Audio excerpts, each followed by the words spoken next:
grado 10º.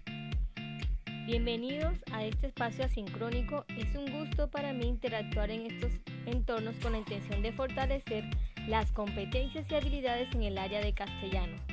Te invito a que revises el contenido las veces que sea necesario para resolver de manera asertiva la actividad número 8 y continuar ampliando tus conocimientos. Iniciamos con un mensaje vinculado con el valor trabajado en el mes, el amor. La frase expresa lo siguiente: si queremos un mundo de paz y de justicia, hay que poner decididamente la inteligencia al servicio del amor. Esta es una frase del escritor Antoine de Saint-Exupéry y nos indica que el amor es la perspectiva propicia para hacer de nuestro contexto un lugar más agradable para vivir. En este espacio iniciamos el tercer periodo académico. Abordaremos el logro 1.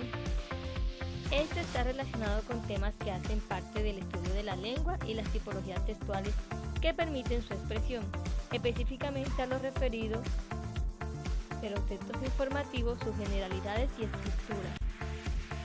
Además, nos acercaremos al análisis sintáctico y semántico.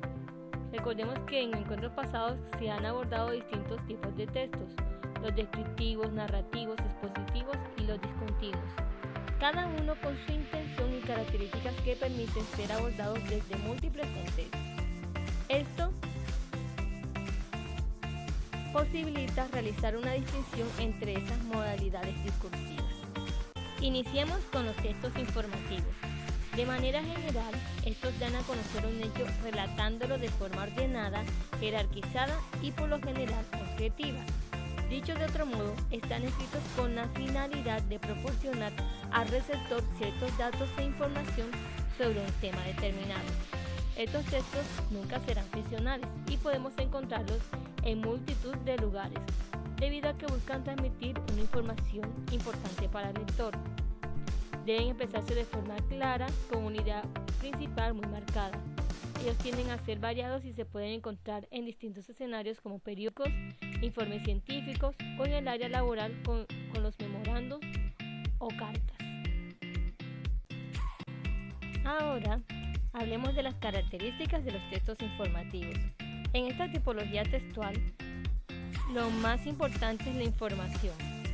Por lo tanto, esta debe aparecer de forma adecuada, es decir, con la cantidad necesaria para que el lector la pueda asimilar y comprender correctamente. La visión del autor se deja de lado, ya que son textos objetivos en los que la opinión del mismo no tiene cabida. Por lo tanto, sus características son claridad, que está escrito en forma correcta para poder hacer llegar el mensaje de manera clara. Por ello evita las fórmulas muy recargadas o elaboradas que dificulten la comprensión del mismo. Concisión. Muestra solo los datos relevantes y los expresa correctamente, para mostrar solo aquello que interesa y abordar el tema que se está tratando. Precisión. Se centra solo en el tema principal y usa los términos adecuados en cada momento. Ahora, pasemos a su estructura. Aunque cada uno de los textos informativos cuenta con una finalidad que hace que su estructura cambie, por lo general comparten una serie de parámetros. Estos están pensados para lograr que el lector pueda obtener un buen entendimiento de la idea que se quiere transmitir.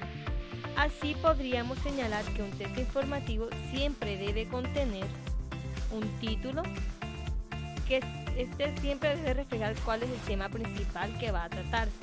Por lo general estos suelen ser llamativos porque captan la atención para que el lector quiera seguir leyendo. Introducción, que es un párrafo en el que se muestra en pocas líneas cuál es el tema que va a tratar el texto. Ubica al lector y le evita continuar con la información que se le ofrece a continuación. Su misión es la de lograr que el lector siga leyendo. La introducción es tremendamente importante, ya que si esta es buena, hará que el lector se anime a continuar con la lectura. El cuerpo. Se llama cuerpo a los párrafos que conforman el texto y en el que podemos encontrar toda la información necesaria para comprender la idea principal del texto. Conclusión o cierre. Es el párrafo o párrafos finales de un texto informativo. En él se muestran cuáles han sido las ideas principales que se han desarrollado a lo largo del texto para que éstas queden lo más clara posible. Son el broche final para cualquier información, de manera que todos los datos queden explicados y claros.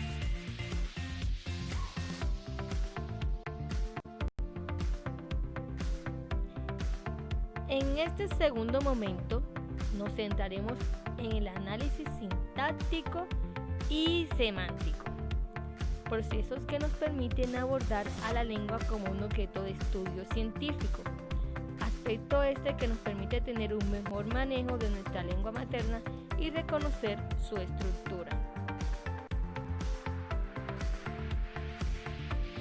Así entonces iniciemos con el análisis sintáctico. Este se centra en el estudio de las unidades sintácticas, atendiendo por una parte a su forma y estructura y por otra a la función de cada unidad. Mediante el estudio del nivel sintáctico se puede identificar la tipología de un texto en función de las unidades sintácticas: sintagma, proposición u oración, que predominan. Para iniciar es preciso que sepamos que se ubica en el contexto de la sintaxis. La sintaxis es la rama de la gramática que sirve para establecer la relación de las palabras, de modo que al unirse forman oraciones o unidades de sentido coherentes. Para comprender de la manera cómo se relacionan es preciso comprender los sintagmas y la proposición. Los sintagmas son palabras o conjunto de palabras, es decir, unidades básicas que tienen un valor sintáctico. Van a contar con dos elementos muy importantes: un núcleo, que es el elemento necesario que determina tanto el significado como la naturaleza del sintagma en función de su categoría, y un modificador, que es el elemento subordinado al núcleo que modifican y precisan el significado. Existen los sintagmas nominales, verbales, adjetivales, preposicionales y adverbiales. Un ejemplo de un sintagma nominal es unos perros bravos.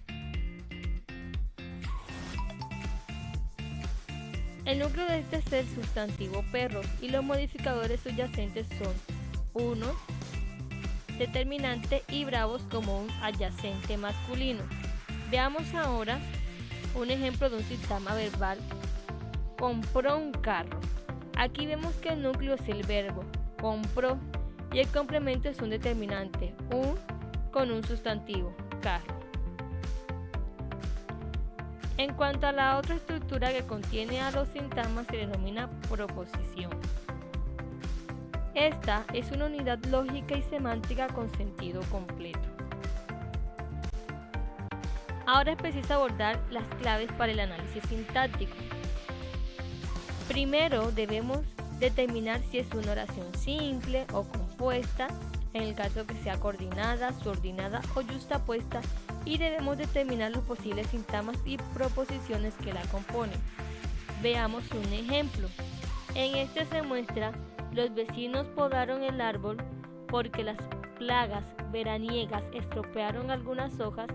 Aquí entonces vemos que es una oración compuesta, tiene dos proposiciones, una principal, los vecinos podaron el árbol, y una subordinada, porque las plagas veraniegas estropearon algunas hojas. A su vez, estas tienen sintagma nominal, los vecinos, sintagma verbal, podaron, otro sintagma nominal, el árbol, sintagma verbal, también estropearon. La segunda clave es que debe señalarse la estructura de cada uno de estos elementos y la función que desempeñan dentro de la oración.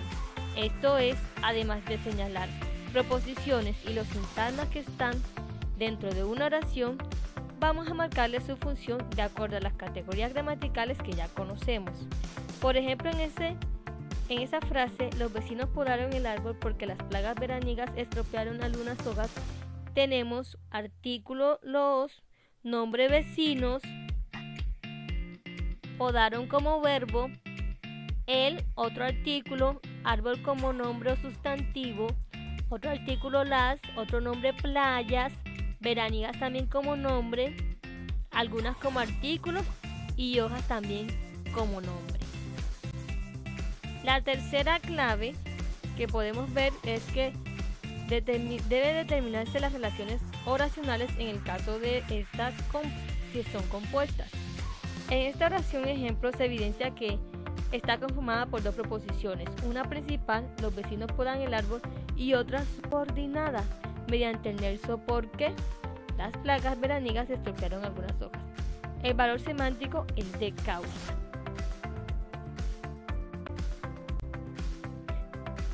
Ahora pasemos al análisis semántico. Este se ubica en el terreno de la semántica, que es la rama de la gramática que estudia el significado de las palabras y las relaciones de sentido que se puedan establecer entre ellas. El estudio en un nivel semántico de un texto permite determinar factores tan relevantes como la selección del léxico o la presencia y la disposición de determinados campos semánticos, con su incidencia en el tema y estructura. Ahora abordemos las claves para el análisis semántico. Primero, aplicación de conceptos referentes a relaciones de significado. Para definir el tipo de relación de significado entre palabras, se debe tener en cuenta dos aspectos fundamentales. Primero, la definición, que debe ser muy breve y concisa, rigurosa y clara. Segundo, el ejemplo, que debe contextualizarse según el término que se proponga. Veamos un caso de estos. En el enunciado, el autor de los hechos había sido detenido en otras ocasiones por infringir las leyes. Como definición, podemos asumir que es una sinonimia, que es la relación entre dos o más palabras con significado parecido. Y del ejemplo, un sinónimo de infringir en este contexto puede ser quebrantar. La segunda clave es análisis de la estructura interna de la palabra. Las relaciones de significado se evidencian en la presencia de determinados campos semánticos constituidos por un grupo de palabras relacionadas por su significado. Un ejemplo de ello puede ser el siguiente. Cortamos la cebolla en trozos menudos y los freímos muy despacio en un sartén. Añadimos los ajos picaditos y el pimentón en tiras. Se ponen luego los tomates pelados, la berenjena y el calabacín. El campo semántico en que se ubica este ejemplo es el de las verduras: cebolla, ajo, pimentón, tomate, berenjena y calabacín. La tercera clave es explicación del significado de expresiones. La explicación del significado de expresiones se sigue atender al contexto en el que aparecen. Un ejemplo de esto se explica en un refrán con una expresión equivalente. Ante la situación actual del mercado bursátil, más vale pájaro en mano e invertir en renta fija. La explicación se da puesto que más vale asegurar los beneficios, que quiere decir la renta fija. Por supuesto, existen otros conceptos claves agregados al análisis semántico que posibilitan un mejor análisis desde ese nivel. El primero es relacionado con las tipologías y marcadores textuales.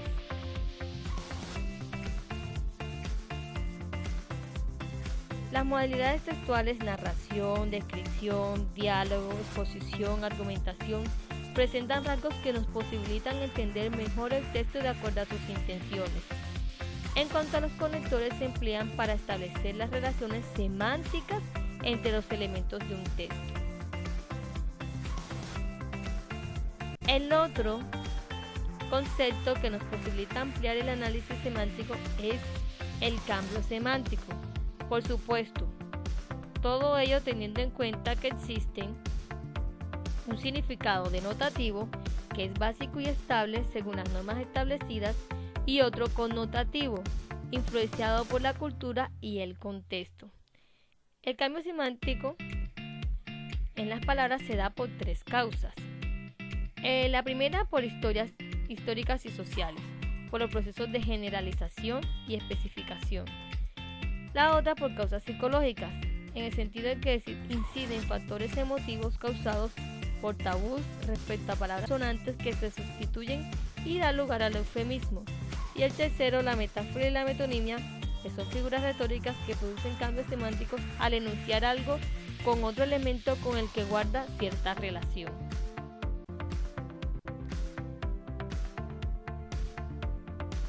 Para tener en cuenta, recuerda que la actividad número 8 está colgada en la plataforma SM. En el indicador del saber debes desarrollar los puntos señalados del libro guía sobre análisis semánticos y realizar análisis sintácticos de oraciones. Además, debe desarrollar 5 puntos del libro Prepárate para el saber, páginas 70, puntos 1 al 5. En el indicador del hacer debes proponer un texto informativo a partir del primer acercamiento con el plan lector Era como mi sombra, de Pilar Lozano. En cuanto al ser, debes relacionar el valor con la característica con la característica que presenta la imagen. Además, ten presente que existe una rúbrica de evaluación que te muestra los aspectos evaluados, la presentación del trabajo, considerando las normas para el mismo, la interacción que tenemos en los encuentros sincrónicos, el saber, hacer y ser, de acuerdo a las preguntas propuestas en esta actividad número 8.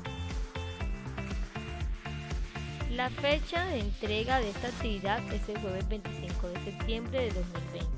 Recuerda conectarte a nuestros encuentros sincrónicos para escuchar las intervenciones docentes, aclarar tus dudas respecto a las temáticas aquí abordadas.